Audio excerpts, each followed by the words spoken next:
I'm noticing that there's a lot more talk about the horrible conditions in Gaza coming from mainstream news. I think because, as I said before, the most like undeniable type of crime that you can commit is restriction of aid, and the impact of said crimes would be obviously famine.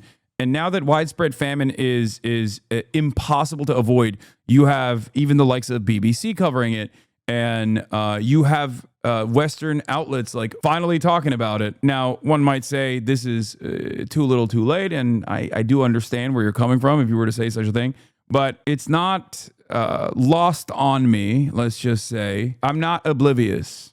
I am noticing that there's like a lot more people being like, there's too much famine, come on.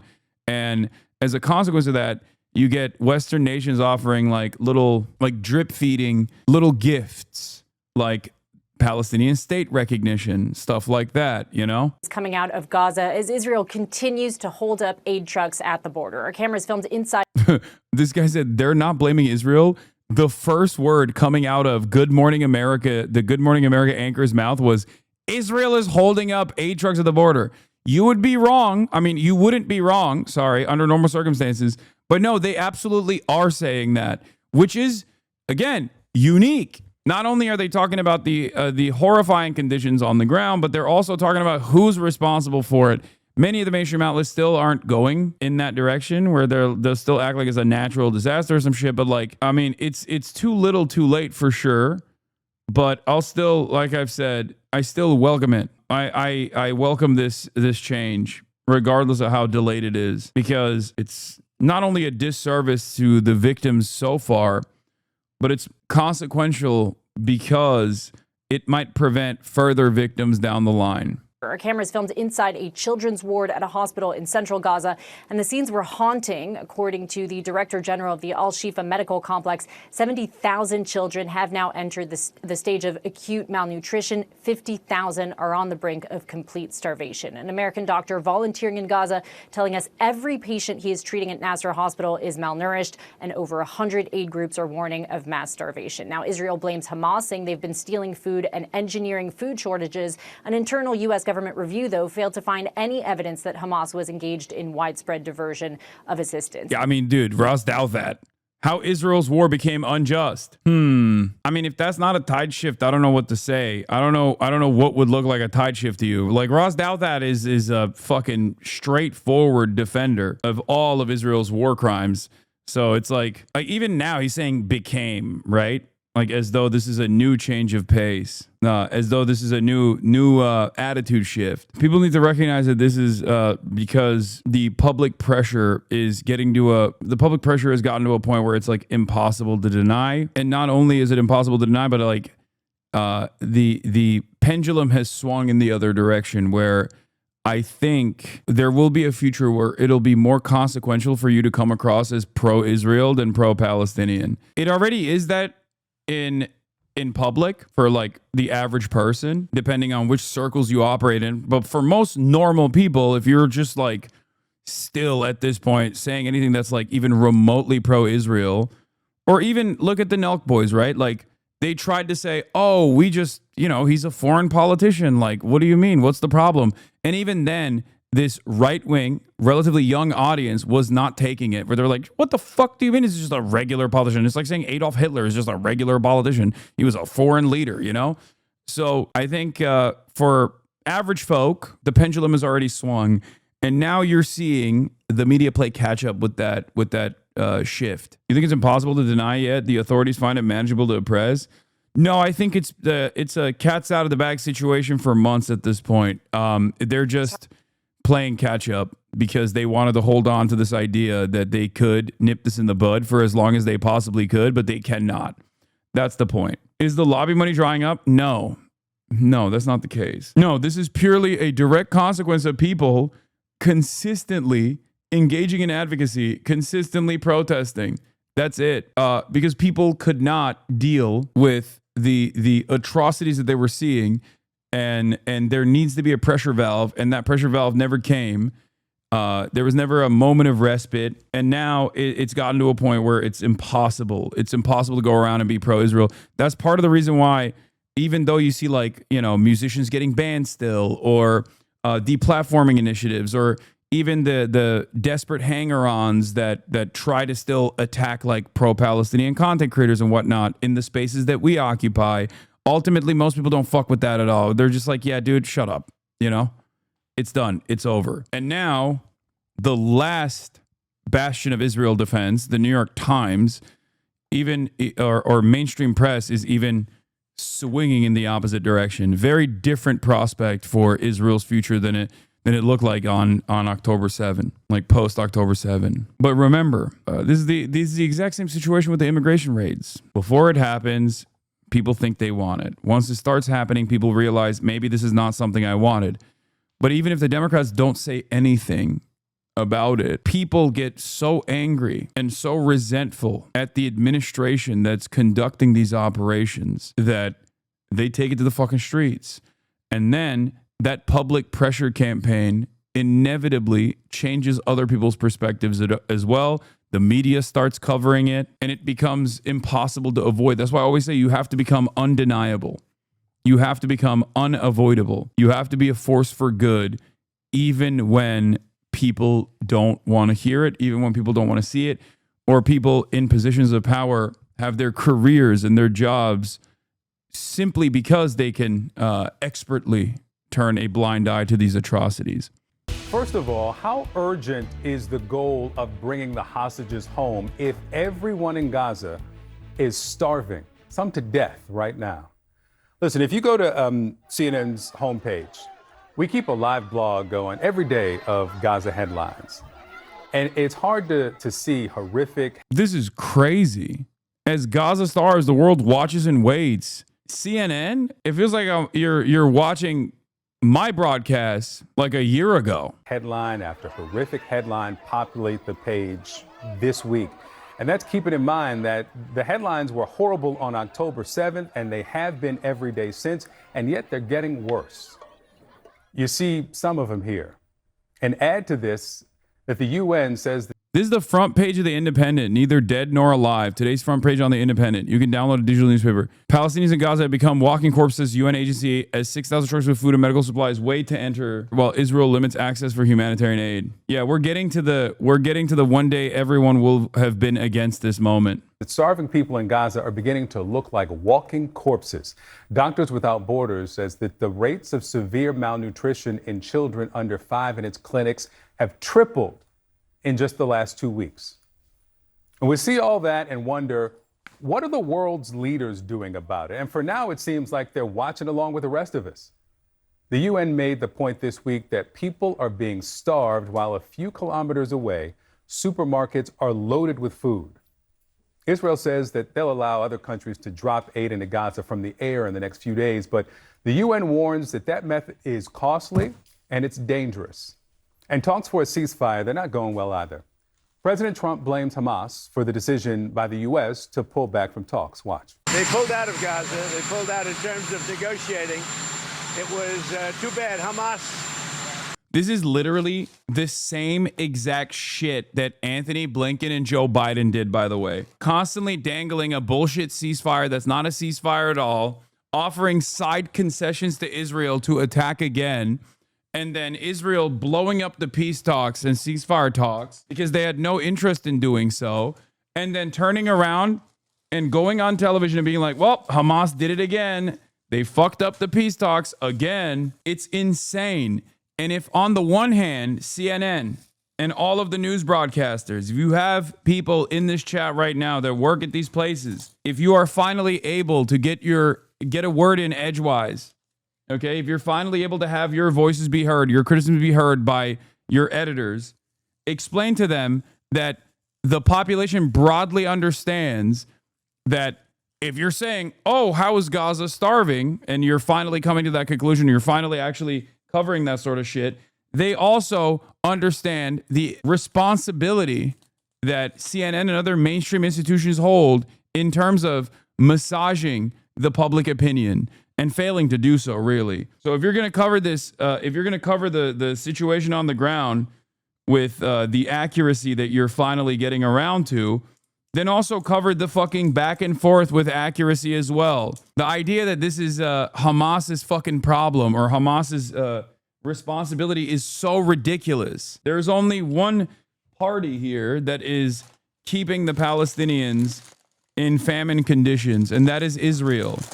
And there's one party that has power over Israel to get them to stop doing this, and that's America. It's ridiculous to still play this fucking song and dance 22 months in, while on the one hand, you're recognizing that the Palestinians are starving, and on the other hand, you're like, who's doing it? I don't know. And then you also mention what Trump is saying about who's responsible as though it's the truth. Hamas didn't really want to make a deal. I think they want to die, and it's very, very bad. And it got to be to a point where you're going to have to finish the job. They really, they asked for things. Don't forget, we got a lot of hostages out. So now we're down to the final hostages, and they know what happens after you get the final hostages. And basically, because of that, they really didn't want to make a deal. Israel Prime Minister says that alternative options are being considered to bring hostages home and end Hamas's rule in Gaza. Israel says that Hamas, and we'll remind you here, it is a terrorist group, is responsible for the lack of food and medicine. This idea. Okay, this fucking coverage is insane. Never mind, I take it back. Okay, they're psychotic. Never mind. I thought that this was like serious and straightforward for once. That's crazy. Of famine and starvation has been thrown at us consistently on a weekly basis for the last 2 years now. It has never come to pass. So these are false warnings which come from these aid organizations. And I also would say that where there is hunger in Gaza, it is hunger orchestrated by Hamas. In the meantime, Egypt and Qatar, they say that they are still working towards a ceasefire. I spoke too soon. Yeah, never mind. I spoke too soon. That's crazy. He's just going to let that sit? No counter to that? Incredible.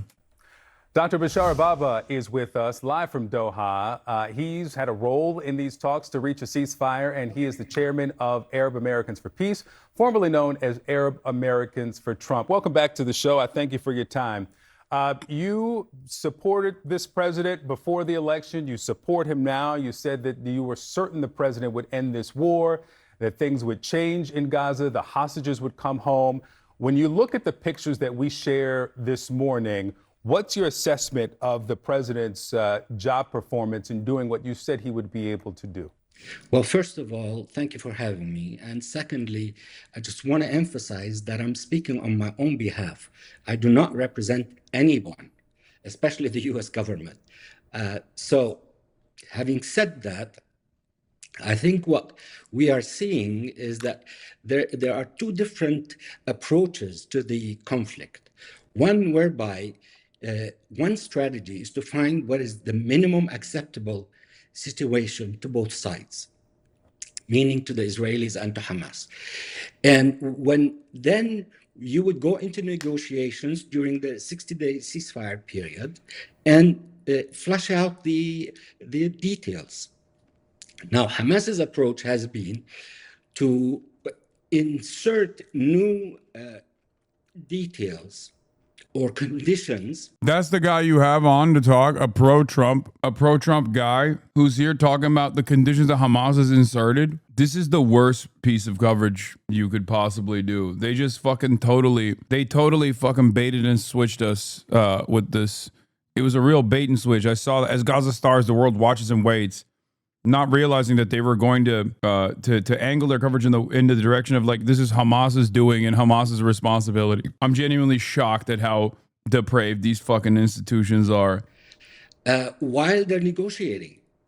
Now, we're saying you cannot do that when people are dying. Let's get a ceasefire in place. You won't get everything that you want, but let's get a ceasefire in place and then talk about the details during. Israel doesn't want to do a ceasefire, man. Hamas wants a ceasefire. Israel doesn't. I mean, this guy he might as well be a fucking agent of Israel. He might as well be David Lammy himself, the way he's talking over here. This is crazy. The ceasefire. Okay, Dr. Baba, let me flip this. You say that Hamas cannot add these new conditions while people are dying. My question is, why can't these people get food and fuel and medicine as these He's such a fucking Israel Trump dick rider that he got the CNN anchor to be like, why can't they get food, man? terms are negotiated. I agree with you 100%. I mean, I get tons of messages from people in Gaza begging for food. Some people have said, we wish that a nuclear bomb would hit us so that this suffering, starvation ends. Now, the Israelis control the flow of aid into Gaza. Nobody else does. Nothing gets into Gaza without Israeli approval. Now, the United Nations have said that they wanted secure passages for their trucks to go into Gaza. And the Israelis have not provided the security for those trucks. So we're in a bind right now. People are dying. Israel has to realize that it has a significant responsibility to end this starvation in Gaza. It's totally unacceptable. There has never been a war like this with starvation in the 20th or 21st century. Now, people are suffering and they need food. You do not represent the U.S. government, and I accept that. And I hope I didn't, in the intro, suggest that you are a representative of the U.S. government. You are a supporter of the president. I want you to listen to a member of his administration, though. This is the deputy spokesman for the State Department on aid and what they say is Hamas looting. This was Thursday of this week. In terms of the food, is that Hamas, through looting the food, has led to weaponization. They are weaponizing aid when they are able to. We have a system in place attempting to get as much aid into Gaza as possible in a way where it is not being looted by Hamas. That is the reality that we're seeing. That is the reality that we're pushing for, trying to get as much Well, good thing USAID also completely contradicted this testimony that's coming from this fucking lying piece of shit. aid in there as we possibly can. That was Thursday. On Friday, CNN got its hand on a report, an internal USAID report that said that there is no evidence of widespread Hamas looting. There was no indication that there was a systemic loss due to Hamas interference or theft or diversion, according to a source close to the report. How can both be true? You support this administration, this president. They're telling us that Hamas is stealing the food when they know that there is no evidence of it happening. Well, listen, I see the pictures when trucks go in. I mean, the Egyptians told me that 3 days ago, they sent in 15 trucks of food. And those trucks were able to get in for 2 or 3 kilometers inside Gaza. And then a swarm of hungry people got into those trucks, took away everything because they're hungry. And so that is what I see. I'm not sitting in Gaza, but these are the pictures that I see. I hear from people that their brothers and sons go to find the aid trucks, and many of them wonder if they will ever come back alive, because it's a dangerous thing to go to the aid trucks. So, I mean, it's not a political situation. The situation with food is humanitarian. Food has to get in irrespective of who puts what on whose blame. It's irrespective of that. Food has to get in. People are dying and people are starving. And that's a reality. Dr. Baba, when I first spoke with you, this was before the 2024 election, your first appearance on the show. You told me that you were certain, and these are your words, not mine, that Donald Trump strikes fear into the heart of Benjamin Netanyahu, that he can influence him. And so when you suggest that this is only Netanyahu, it was you who told me on this show that Donald Trump had the influence to get the prime minister to do what he wanted. I want to also read something from before the inauguration. This is November 20th, 2023, an op-ed that you published. And you wrote this: if the fight goes on for an extended period, the number of Palestinian casualties will rise to the point that the world's rage will fall upon Israel and those who support it. The Israeli military, with all its sophisticated and advanced military equipment, is not heroic in killing people stranded in Gaza, where no place is safe and where it is an open-air killing field. Your words. Is the U.S. now a rightful target of the world's rage, as you described it? Listen, I am, I'm confident. Listen, he's a bitch. He's a bitch. He's a pussy. Perhaps even a grifter or a charlatan. Yeah. he presented himself. He stuck his neck out, thinking that Trump was going to save the Palestinians, and he didn't. Now he has to sit there and be like, Hamas is making ridiculous demands. That the president is looking for a resolution to this conflict. I'm confident that the president does not want to see people hungry. At the same time, I am confident that he's working on getting food in. Oh, is he working tirelessly around the clock for a ceasefire? Thanks, man.